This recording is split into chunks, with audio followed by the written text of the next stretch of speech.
and welcome to the Diana Shipping Inc. First Quarter 2024 conference call and webcast.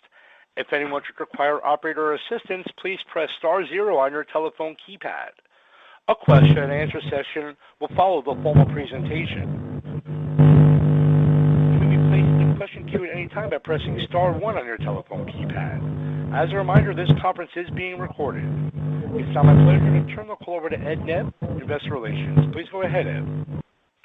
Thank you, Kevin, and thanks to everyone who is joining us for the Diana Shipping Inc. 2024 first quarter conference call. Leading the call today is Semiramis Paliou, Chief Executive Officer, and she will now introduce the other members of the management team. So I will turn the call over to Ms. Paliou. Thank you, Ed. Good morning, ladies and gentlemen, and welcome to Diana Shipping Inc.'s first quarter 2024 financial results conference call. As Ed said, I am Semiramis Paliou, the CEO of the company, and it's my pleasure to present alongside our esteemed team, Mr. Stacy Margaronis, Director and President, Mr. Ioannis Zafirakis, Director, CFO, and Chief Strategy Officer, Mr. Eleftherios Papatrifon, Director, and Ms. Maria Dede, Chief Accounting Officer. Before we begin, I'd like to remind everyone to review the forward-looking statements on page 4 of the accompanying presentation. The first quarter of 2024 started unusually strong, with Capesize earnings being the highest in 14 years and pulling along the other sectors. Even though the market has softened since, the sentiment is still strong for the balance of the year. In this background, we announce a cash dividend for the first quarter of 2024 of 75 cents per common share. Turning to slide 5, I will review with you the company snapshot as of today.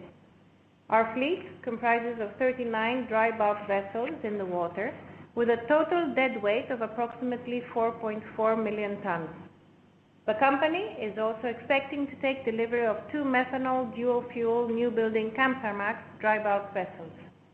Our fleet utilization has remained consistently high, reaching 99.1% for the first quarter of 2024, attributed to our prudent and efficient management of our vessels. Additionally, as of the end of March, we employed 993 people at sea and the shore. Moving on to slide 6, let's go over the key highlights for the first quarter and recent developments.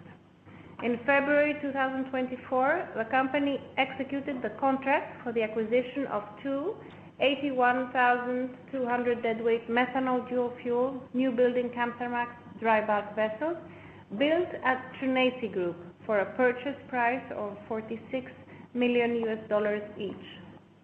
These vessels are expected to be delivered to the company in the second half of 2027 and the first half of 2028, respectively. We take pride in our role as an industry leader, continually striving to enhance our fleet and operations for the benefit of our stakeholders and the environment. In addition, the joint venture entity, Windward Offshore, increased its investment from 2 to 4 high-spec commissioning service operation vessels, CSOVs, to be built at Vard Yard as a result of exercising its option to construct 2 additional vessels. The continued participation in this venture is another reflection of the company's commitment to a greener and more sustainable shipping industry. These investments also underscore our focus on seeking new opportunities for the company and our shareholders that may arise from the transition to new energy solutions. Furthermore, continuing the renewal and modernization of our fleet, 1 vessel has been sold to an affiliate third party. Motor Vessel Houston was sold at a net sale price of approximately $23.3 million. In December 2023, we completed the pro rata distribution of warrants to holders of the company's common stock, of which, as of May 20th, 3,284,372 were exercised. The warrant distribution provided us with an opportunity to raise equity in a non-dilutive manner for our existing shareholders. As of May 2024, the company has secured revenue for 66% of the remaining ownership days of the year 2024, amounting to approximately $96.8 million of contracted revenues. Additionally, the company has secured approximately $48.8 million of contracted revenues for the year 2025, representing 18% of the available ownership days for the entire year. Yannis will provide a more detailed analysis of our cash flow generation potential based on the current market environment further on. As mentioned earlier, we are pleased to declare a quarterly cash dividend of 7.5 cents per common share, totaling approximately $9.1 million.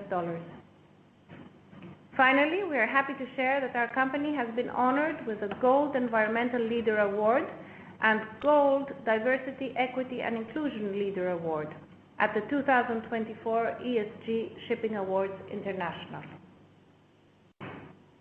Moving on to slide 7, let's review a summary of our recent chartering activities. So we have continued to implement our disciplined chartering strategy by securing profitable time charters for 4 vessels since our last earnings presentation in February 2024. To provide some detail, we have chartered 1 Ultramax vessel with a weighted average daily rate of $16,500 for an average period of 452 days. Additionally, 2 Panamax vessels have been chartered at a weighted average daily rate of $14,573 per day for an average period of 472 days. And 1 Capesize vessel has been chartered with an average daily rate of $27,150 and a remaining average period of 543 days. Slide 8 illustrates our commitment to strategically charter our vessels in a staggered manner. Our emphasis is on securing positive free cash flows through our disciplined employment strategy and positioning ourselves in a balanced way to participate in the market efficiently. I will now pass the floor to Yannis to provide a more detailed analysis for our financials. Thank you, Semiramis. As you can see in this simplified slide, simplified from the previous one, the time charter revenues for the first quarter of 2024 they were in the vicinity of $58 million compared to $52.6 in the same quarter previous year. Our EBITDA also was at $27.8 million compared to $45.9 million, and the net income stood at $2.1 million compared to $22 million at the first quarter of 2023. This is why the earnings per common share on a diluted basis is at 0.1 at 1 cent compared to 22 cents in the same quarter last year. However, the cash position of our company together with the restricted cash is at $162 million, and the long-term debt and financial liabilities is at $628 million compared to $642 million at the same quarter the previous year.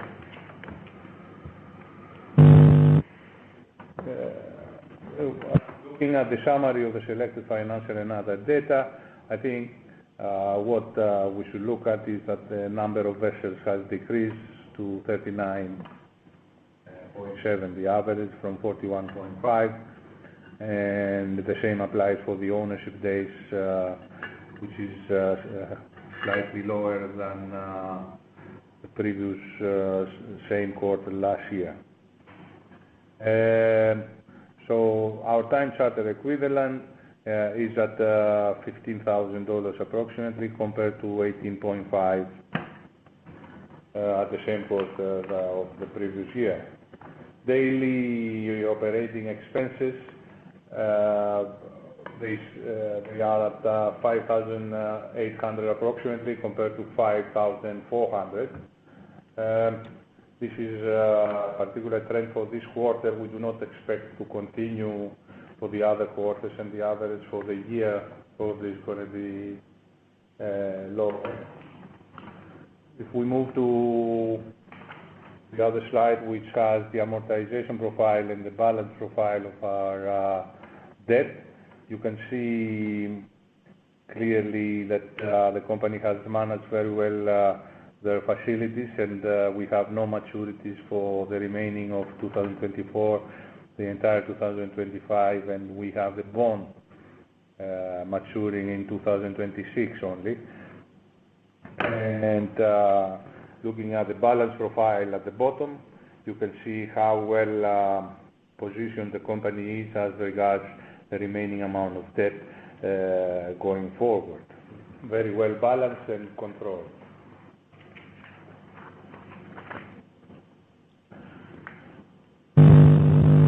The break-even rate of ours, you can see that there is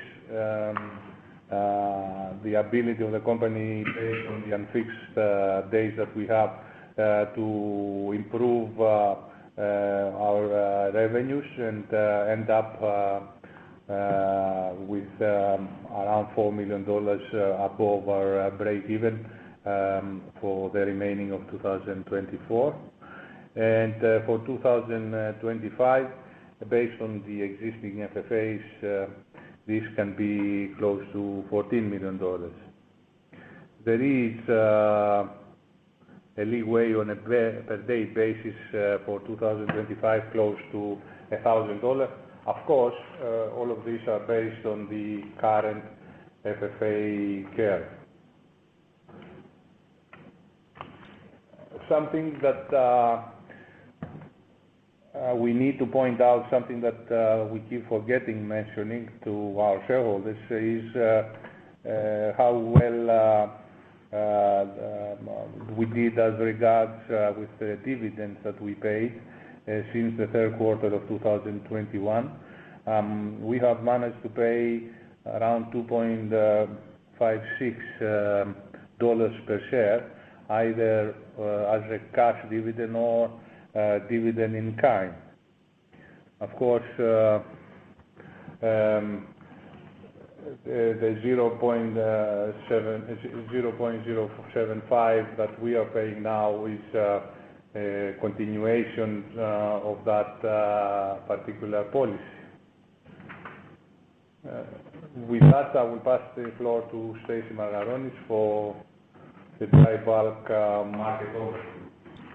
Stacy? Thank you, Yanni. A warm welcome to the participant of this quarterly earnings call of our company. If we cast our sights back to the beginning of the year, the bulk carrier market has so far been strong compared to 2023 and its 10-year earnings average. The Clarksons average bulk sector earnings were $15,500 per day from January through the end of April, and above $17,500 a day by mid-May. The main factors supporting this strength were firstly the demand growth in the Atlantic for cargoes such as iron ore from Brazil and bauxite from Guinea. Secondly, the Red Sea disruption, which increased the ton-mile demand through alternative routing, about 0.7% for Capesizes and 2.9% for Kamsarmaxes and smaller. Thirdly, the Panama Canal restrictions due to low water levels have again increased ton-miles. Fourthly, increased demand for shipments of bulk commodities to India and China. Related in some cases contributing to the above mentioned factors were the following events. We saw a return of growth of steel production outside China, a return of growth in global grain trade, and finally, China's contraction of domestic coal production. Government decisions also influence rates in less direct ways. An example is the recent announcement that the Chinese government will spend $42 billion to buy unsold homes. a remarkable decision, impossible to imagine happening outside China, which will have a profound effect on the absorption of the huge surplus of residences remaining unsold following the building boom of a few years ago. In this short presentation, we will try to establish which of the above factors will continue supporting the bulk market, which might drop out, and which new ones might emerge due to seasonal and other factors. The Panama Canal restrictions is the most likely factor to drop out of the list over the short to medium term, while the Red Sea disruption remains a wild card. Meanwhile, continued demand for bulk commodities from China and India will depend on factors we will mention later on. Looking quickly at macroeconomic factors, GDP growth forecasts for major economies have not changed much since our last report. According to the April 24, forecast of the IMF, world GDP is expected to grow by 3.2% this year, and in 2025, the same rate, with China growing by 4.6% this year and 4.1% in 2025. India by 6.8% this year and 6.5% next year, and the US by 2.7% this year and 1.9% in 2025. The euro area is expected to grow by just 0.8% this year and by 1.5% in 2025. Let's look at demand now. It is encouraging to note that according to Commodore Research, year-on-year steel production outside China remains strong for this year and is expected to continue showing strength as GDP growth increases. Global steel production last year was just under 1.9 billion tons, up 0.1%, while Chinese steel production shrank by about 1% during that period. Strong manufacturing output in China has continued to contribute to significant steel consumption to help counter weakness in demand from the construction industry. The iron ore trade is expected to increase this year by 1% and remain stable in 2025. Brazilian exports are expected to grow by 5% this year and reach nearly 400 million tons, and Australian exports are expected to remain flat. Coal exports, both coking and steaming coal combined, are expected to show very small increases, with China, India, Indonesia, Europe, and Australia each having their effect on total shipments, which are expected to reach about 1.3 billion metric tons.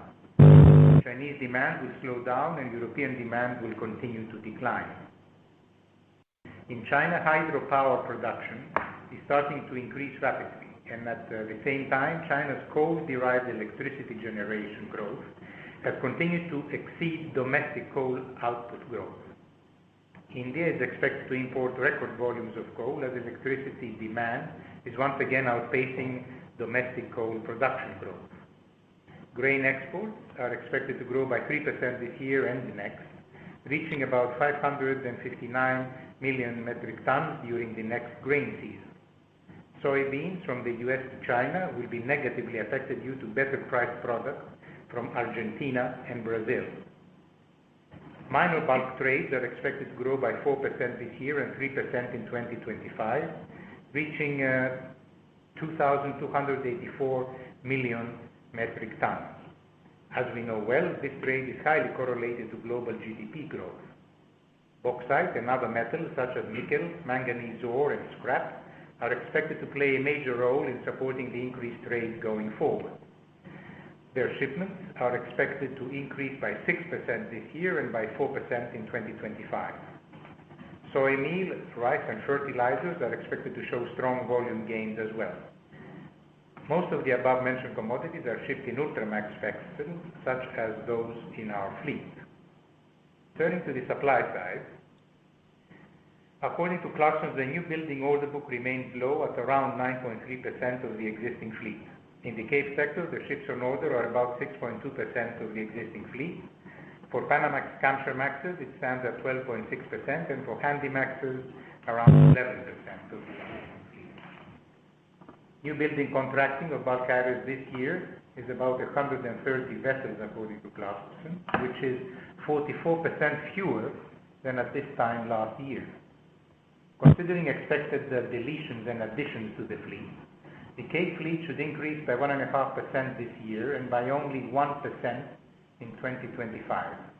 The Panamax and Kamsarmax fleet is expected to grow by 3.5% this year and by 3% in 2025. The equivalent numbers for Handymaxes are 4% for 24 and 3.3% for 2025. Looking to the end of this year, demand for bulk carriers is expected to be 3.6% higher than in 2023, and supply of bulkers is expected to be 3% higher than last year. Let's look at the fleet age structure. Looking at the age of the bulk carrier fleet, 25% of Handymaxes are 15 years or older, while for Panamaxes this percentage goes to 27%, and for Capes it is 16%. Any weakness in earnings going forward will most certainly lead a number of these aging ships to the scrapyard. Looking at the age structure of the fleet, it is interesting to keep in mind that a significant number of large bulk carriers will become 15 years old in 2026 and will face their third special survey. Their future will much depend on their condition and how environmentally friendly they can become with retrofits and other interventions. Undoubtedly another pool for potential scrap candidates depending on then prevailing market conditions. About 25% of the bulker fleet capacity are estimated to have a D or E rating for CII as of the end of 2023. So, as mentioned earlier, slower operating speed, increased EST retrofitting, some demolition of the older units, and increasingly clear markets are factors that will influence the freight market going forward. Turning to demolition, according to Clarkson's 5.4 million deadweight worth of bulkers were scrapped in 2023, and so far 1.5 million deadweight have been scrapped this year, which is on par with last year. For 2025, this is expected to increase to about 7 million deadweight tons. This year, about 1.8 million deadweight of Cape-sized vessels are expected to be scrapped, and about 2.4 million deadweight in 2025. Panamaxes and Kamsarmaxes are expected to be scrapped in the tune of about 2.5 million deadweight this year and 3.7 next. A look at asset values. New building prices, according to Clarkson's, have increased by 3% this year, with Newcastlemax prices having gone up by 6%, and Ultramax new build prices having gone up by 3%. Smaller ship prices have been more or less steady. Second-hand ship prices have been going up across the board, particularly since early this year. The 3-month trend for 5-year-old Capes is up 12%, and for older 10-year-old ships as much as 21%.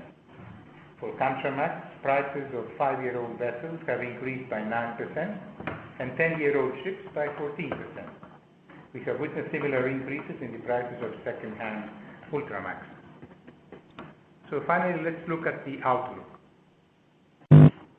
Apart from unexpected factors such as adverse weather, which can have a negative effect on the supply-demand balance of bulkers, we are cautious about 2025.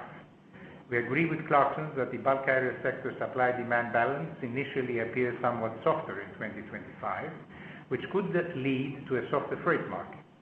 Dry bulk demand is expected to increase by about 1.6% in ton miles, assuming Red Sea disruption has eased by the end of this year. Meanwhile, fleet growth is expected to come in at around 2.5% in 2025. Even slower operating speed, increased EST refitting, increased demolition of older units will all influence the market in 2025, hopefully counterbalancing this negative effect of surplus tonnage mentioned above. So to summarize, we should be focusing on the following positive and negative factors which may affect the dry bulk industry over the next few quarters. On the positive side, relatively low new building order book with deliveries spread over the next 4 years. Secondly, continued sailing restrictions in the Panama Canal. Red Sea risks of attack, increasing ton-mile demand. China's contraction of domestic coal production. an increase in congestion, even slower operating speed, and continued growth in Asia outside China. On the negative side, we have to look for new geopolitical disruptions and tight monetary policies leading to a worldwide recession. Secondly, reversal of higher congestion trends. Easing of tensions in the Middle East, allowing again free and safe transit through the Red Sea. A large increase in new building ordering due to excessive optimism. And finally, development of a trade war between major trading nations such as the US and China. At this point, I will pass the call to our CEO, Semiramis Paliou, for the highlights of our company's business strategy going forward. Thank you, Stacy. And before we open the call up to our questions and answers session, I would like to summarize the key points from today's presentation. We adhere to our strategy of providing relative stability in a cyclical business and aiming to maximize long-term shareholder value. A cornerstone for executing this strategy is the prudent and active management of our balance sheet. We are continuously renewing and modernizing our fleet and enhancing our ecological footprint with greener investments. This aligns with our commitment to sustainability and environmental responsibility. Our focus is on generating and securing positive free cash flows. We also remain committed to rewarding our shareholders with attractive cash and in-kind dividends whenever possible. And lastly, we're keeping abreast of developments in the shipping and energy sectors for potential attractive opportunities presented to us. With that, thank you all for joining us today, and we look forward to addressing your questions during the Q&A session. Thank you. We'll now be conducting a question and answer session. If you'd like to be placed into question queue, please press star 1 on your telephone keypad. A confirmation tone will indicate your line is in the question queue. You may press star 2 if you'd like to remove your question from the queue. For participants using speaker equipment, it may be necessary to pick up your handset before pressing star 1. Once again, that's star 1 to be placed into question queue. One moment, please, while we poll for questions.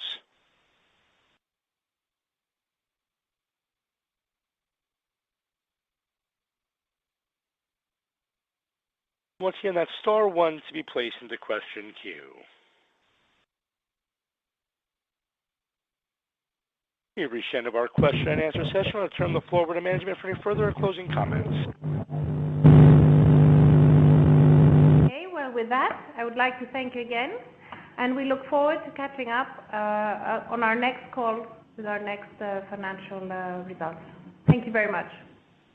Thank you. That does conclude today's teleconference webcast. You may disconnect your line at this time and have a wonderful day. We thank you for your participation today.